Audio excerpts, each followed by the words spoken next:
Quando a vida faz nascer um mês de outubro, eu descubro uma graça bem maior, que me faz voltar no tempo e ser menino, ao som do sino, ver a vida amanhecer, ver o povo em procissão tomando as ruas, anunciando que é sírio outra vez, que a rainha da Amazônia vem chegando, vem navegando pelas ruas de Belém. Corda que avança, o corpo cansa, sobra a alma descansar, e meu olhar chorando ao ver o teu olhar em mim, tão pequenina na berlinda, segues a recolher flores e amores que o teu povo quer te dar. Ó Virgem Santa, teu povo canta. Senhora de Nazaré, tu és rainha e tens no manto as cores do açaí. Soberana e tão humana, tão mulher, tão mãe de Deus, nossa raça, nosso sangue, descendência que acolheu o mistério encarnado, continuas revelando, e por isso hoje é sírio outra vez. Ó Virgem Santa, teu povo canta. Senhora de Nazaré, tu és rainha e tens no manto as cores do açaí. Ó Virgem Santa, teu povo canta. Senhora de Nazaré, tu és rainha e tens no manto as cores do açaí. Quando a vida faz nascer um mês de outubro. Muito boa noite, estamos começando mais um programa Direção Espiritual. Hoje já em clima de Círio de Nazaré, esta grande festa que o povo da Amazônia realiza para receber Jesus menino pelos braços de Maria. Na música que eu fiz para Fafá de Belém, que se chama Eu Sou de Lá, tem um verso que diz isso: eu sou de lá onde o menino Deus se apressa para chegar. 2 meses antes já nasceu, fica por lá, tomando chuva, se sujando de açaí. Uma maneira delicada de dizer que o Natal do paraense já começa em outubro, quando o povo da Amazônia se reúne em Belém do Pará. Belém é a capital da fé, para quem não sabe, para quem talvez nem tenha o desejo de conhecer a festa religiosa, mas é uma informação preciosa. O Círio de Nazaré é a maior procissão religiosa do mundo, que acontece em Belém. E eu gosto sempre de apreciar aquele mistério. Eu já sou igual paraense, não consigo ficar um círio longe de lá, porque para mim é uma festa de extrema simplicidade, mas de profundo significado teológico. A mim encanta ver a imagem, a representação, né, como se fosse uma fotografia da mãe de Deus, levando o menino Jesus nos braços. Aquela imagem que já é pequena na berlinda, causando tanta comoção, menor ainda é o menino Jesus no colo dela. E pensar que toda aquela festa está organizada para que a gente possa receber Jesus pelos braços de Maria. Que essa é a grande função de Maria na igreja. Maria é a primeira cristã, é a primeira pessoa que faz a experiência pessoal da santidade de seu filho. Imagina sendo ela aquela que gerou, aquela que recebe nos braços, aquela que cuida, aquela que amamenta, aquela que ajuda Jesus a pronunciar as primeiras palavras. Já pensou nisso? Todas as palavras salvíficas pronunciadas por Jesus, as palavras que ainda continuam tocando a nossa vida, modificando o nosso coração, porque elas estão eternizadas na Sagrada Escritura e nos testemunhos que começaram com os apóstolos e que chegaram até nós. Pensar que foi Maria o primeiro ser humano a ouvir as palavras de Jesus. Pensar que foi na Sagrada Família, né? No íntimo daquela família, entre Maria e José, que Jesus aprendeu a falar. E eu fico pensando, minha gente, Jesus é Deus, mas a consciência dessa divindade foi se dando aos poucos, no processo histórico.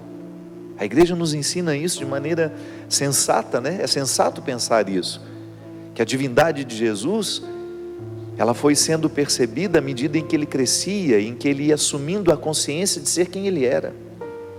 E pensar que Maria era aquela que humanamente guardava esse mistério junto com José. Ele é o Filho, ele é o Messias enviado. Maria é a guardiã deste primeiro segredo. Então é claro que na humanidade de Jesus, Maria influenciou. E eu gosto sempre de dizer isso. Antes de Jesus, né, fazer todos os milagres que ele fez e agir de maneira miraculosa, Jesus agiu de maneira humana e de uma maneira inesquecível. Jesus era um ser humano inesquecível. Não era porque era Deus, não. É porque a humanidade dele foi muito bem trabalhada, e eu tenho certeza que foi pela sensibilidade de Maria, pelos cuidados bem realizados, pela educação bonita que ela concedeu a ele. Uma mulher que carregou dentro do coração, primeiramente, a revelação. Deus confiou a esta mulher o mistério da revelação, o mistério, o ponto alto da revelação de Deus na história, que é a encarnação do Verbo.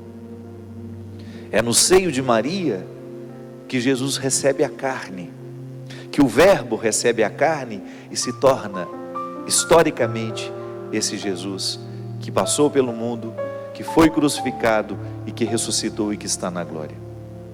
O Círio de Nazaré é a festa que celebra o carinho que o povo da Amazônia tem pela Mãe de Deus, assim como em diversos lugares do mundo ela tem expressões e nomes diferentes, né?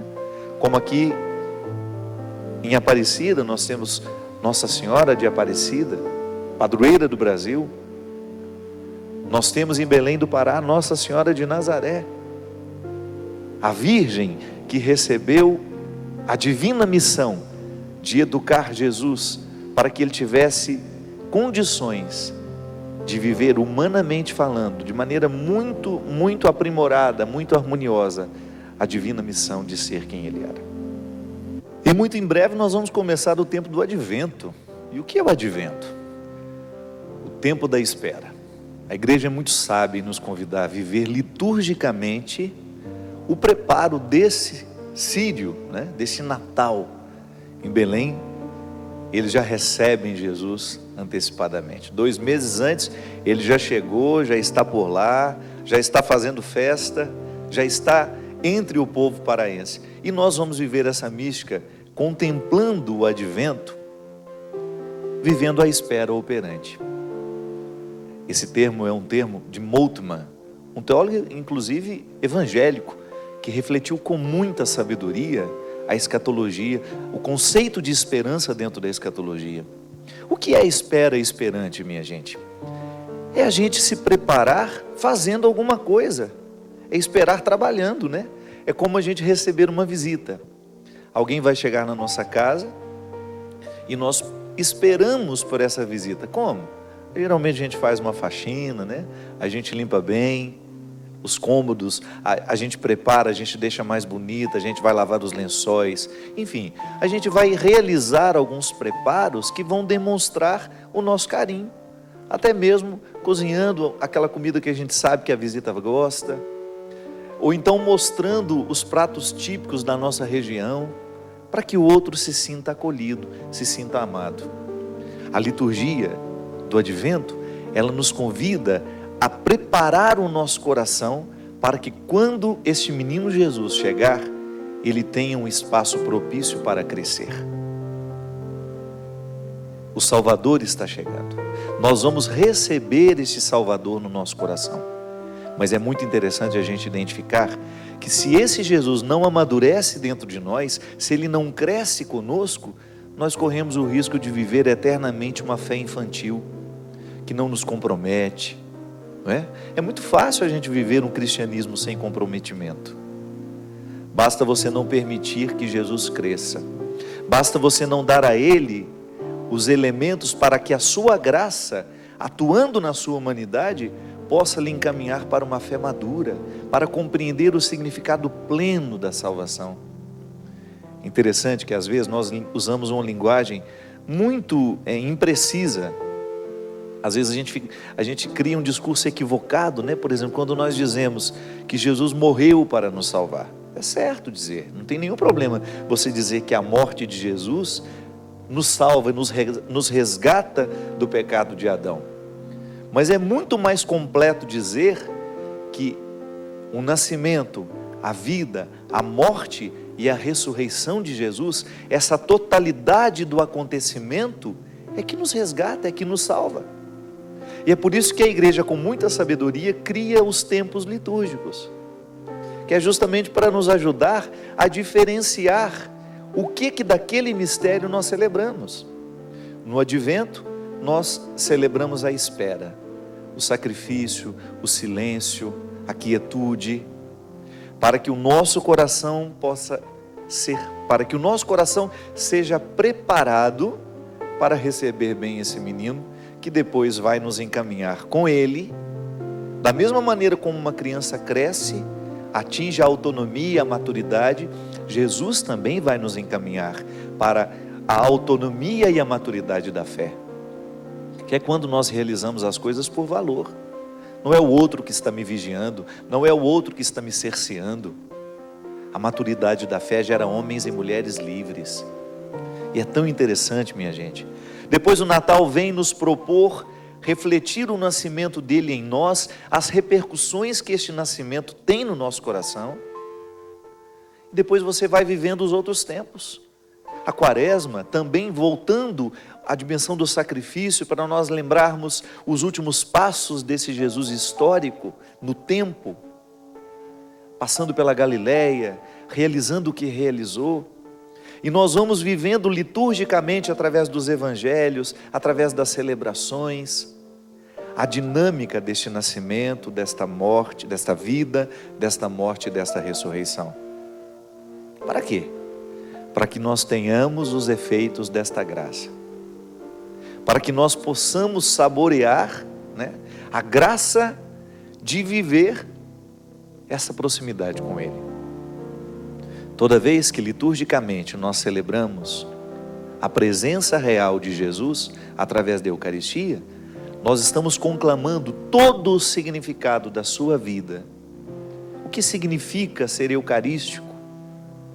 Quando eu comungo o corpo e o sangue de Cristo, eu me configuro com Ele, eu me responsabilizo, eu me comprometo. Eu sempre gosto de dizer isso, que quando a gente está comungando, nós estamos nos tornando um perigo, um bom perigo, porque nós estamos assumindo dele a profecia, a dimensão profética da vida, de você ser capaz, por causa da Eucaristia vivida e experimentada, comungada, de você se tornar um profeta nos dias de hoje, de você não ficar calado diante das injustiças, de você não ficar calado diante da mentira, do ódio, de você tomar um posicionamento amoroso, de fazer com que o Evangelho seja cada vez mais vivido, experimentado, concretizado dentro da sociedade. Retirar o cristianismo da condição de um quadro na parede, ou um crucifixo na parede, ou um crucifixo pendurado no pescoço, muito mais que isso. É o comprometimento que essa nossa experiência de Jesus nos traz. E é por isso que o Círio de Nazaré, ao colocar essa mulher com esse menino nos braços, andando pelas ruas de Belém, nos recorda que é preciso receber esse menino no colo também. E que ela, a primeira agraciada, a primeira cristã da história, aquela que primeiro experimentou os gestos salvíficos de Jesus, isso é muito bonito de pensar, minha gente. Ao amamentar esse menino, ao conduzi-lo, ao educá-lo, ao ensinar para ele as primeiras palavras, as palavras que depois seriam palavras de salvação na nossa vida, que continuam ainda registradas nos evangelhos. Maria foi a primeira que ouviu tudo isso. No contexto da Sagrada Família, já dizia, as palavras benditas de Jesus. Aí é o papel dessa mulher. Por isso tanto respeito, por isso a igreja a reconhece com tanta glória, com tanta reverência, digamos assim. Mas ao mesmo tempo nos alerta, ela não tem o poder de nos salvar. Quando nós olhamos para aquela imagem na berlinda, no Círio de Nazaré, o olhar tem que ficar ainda mais atento. Porque se você enxergar apenas a mãe de Deus, você corre o risco de cometer uma idolatria. Repare bem que no colo daquela imagem existe um menino. E é esse o Salvador. O Círio é a festa que comemora justamente a chegada do menino pelos braços da mãe. É pelos braços da mulher que o Filho nos é entregue. A participação humana no mistério da salvação. Maria, a legítima representante da condição humana no mistério da encarnação. Jesus chegando entre nós, é Natal. Para os paraenses já é Natal em outubro. Nós que apreciamos a cultura, ainda que você não tenha fé, do ponto de vista cultural, é a maior procissão do mundo. Você identificar que ali existe uma manifestação cheia de significados antropológicos que nos ajudam a compreender a fé. Eu sempre digo que o bom teólogo é aquele que tem um olhar constante na vida cultural do povo, porque a teologia não pode estar dissociada da cultura. Nós compreendemos Deus a partir dos elementos culturais que nos constituem, e é por isso que a teologia será sempre geográfica também, dependendo da cultura em que ali as pessoas foram criadas, da maneira, o que significa, por exemplo, a palavra pai dentro de uma cultura, vai influenciar a maneira como nós nos relacionamos com Deus Pai. O significado da palavra mãe dentro de uma cultura, talvez por isso o brasileiro tenha tanta facilidade de se identificar com a mãe de Deus.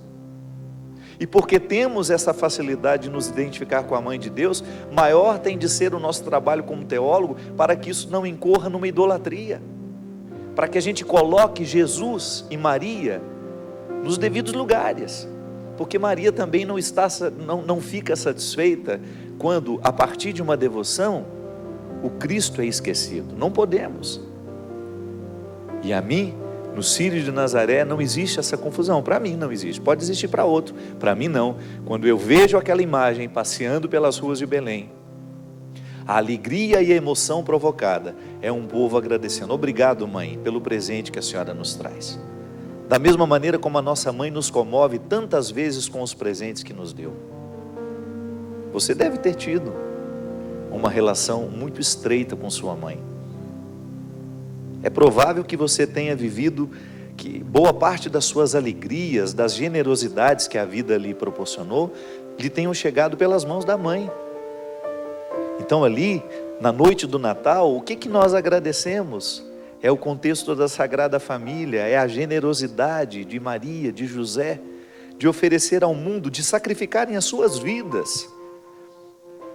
A gente sabe o perrengue que eles passaram.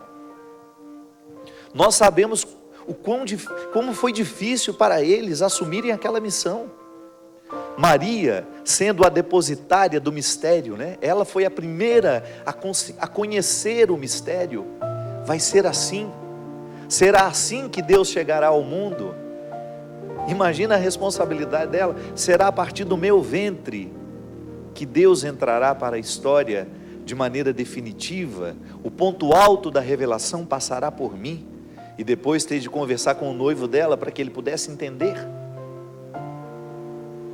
o que se daria com ela. Os mistérios da encarnação, minha gente, passam pelos sofrimentos particulares de Maria e José. Talvez a gente nunca tenha pensado nisso, mas toda vez que você se aproxima da Eucaristia, toda vez que você se aproxima do seu Salvador, você tem de lembrar que esta Eucaristia de hoje, comungada hoje, passou pela humanidade de Maria, passou pela humanidade de José. E por isso a igreja os reconhece como parte fundamental nesta revelação de Deus na história. Vamos viver esse advento assim. Nós queremos cada vez mais aprofundar o nosso conhecimento deste mistério. Nós não queremos viver uma fé infantil. Nós queremos fazer cada vez mais com que aquilo que nós experimentamos de Jesus possa realmente nos transformar e nos amadurecer. Para que a gente possa rezar do jeito certo, né? Para que a gente tenha condições de pedir a Deus, dando a Ele tudo aquilo que a gente pede a Deus, para dar a Ele a liberdade de nos conceder aquilo que realmente nós precisamos.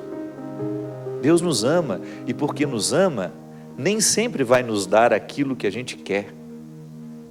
Deus vai nos dar o que a gente precisa.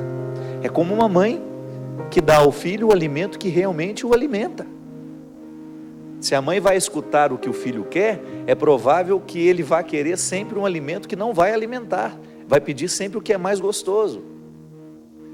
Mas o amor e a responsabilidade faz com que aquela mulher tenha coragem de contrariar o filho. Ela gera um conflito positivo. Ela diz não ao filho, porque ela sabe que o alimento que alimenta nem sempre é o mais gostoso. Mas ali está uma sabedoria que só o tempo vai nos mostrar. Só o tempo vai nos proporcionar olhar para trás e dizer: nossa, que bom que a minha mãe me contrariou na hora certa. Que bom que a minha mãe não me deu tudo aquilo que eu quis. Porque se ela me desse tudo aquilo que eu quis, é bem provável que eu não tenha dado muita coisa na vida, não. Porque quem não aprende a ser contrariado na hora certa, terá muita dificuldade de lidar com os contrários da vida. E a fé está aí para isso, para nos sustentar nos contrários da vida, para a gente ter condições de continuar de pé, mesmo quando tudo parece ruir ao nosso lado. É a promessa do Salmo, que vai nos dar a segurança para que a gente possa caminhar, mesmo quando o vale é sombrio. A fé madura, ela nos prepara, ela não vai nos livrar dos sofrimentos. Seria uma hipocrisia da nossa parte, nós estaríamos mentindo se a gente dissesse que Deus vai nos livrar do sofrimento. Não, o sofrimento é inerente à condição humana. Nós sofremos porque somos humanos, porque somos limitados. Vamos sofrer a perda das pessoas que nós amamos, vamos sofrer a perda da saúde. Agora, se Deus está presente no nosso coração, a partir de uma fé madura, nós vamos entender essas perdas como um processo natural. Nós vamos olhar para essas perdas de maneira equilibrada, de maneira harmoniosa. É o que a gente precisa. Que em cada tempo litúrgico, o específico que a igreja nos convida a celebrar, seja um instrumental para transformar a nossa fé infantil em fé madura. Por isso, embalados pelo Círio de Nazaré, que já começa, que já está fazendo o coração paraense bater um pouco mais forte, nós queremos também entrar nesse clima de espera. O menino Deus está chegando e nós queremos que o nosso Natal seja um acontecimento espiritual na nossa vida.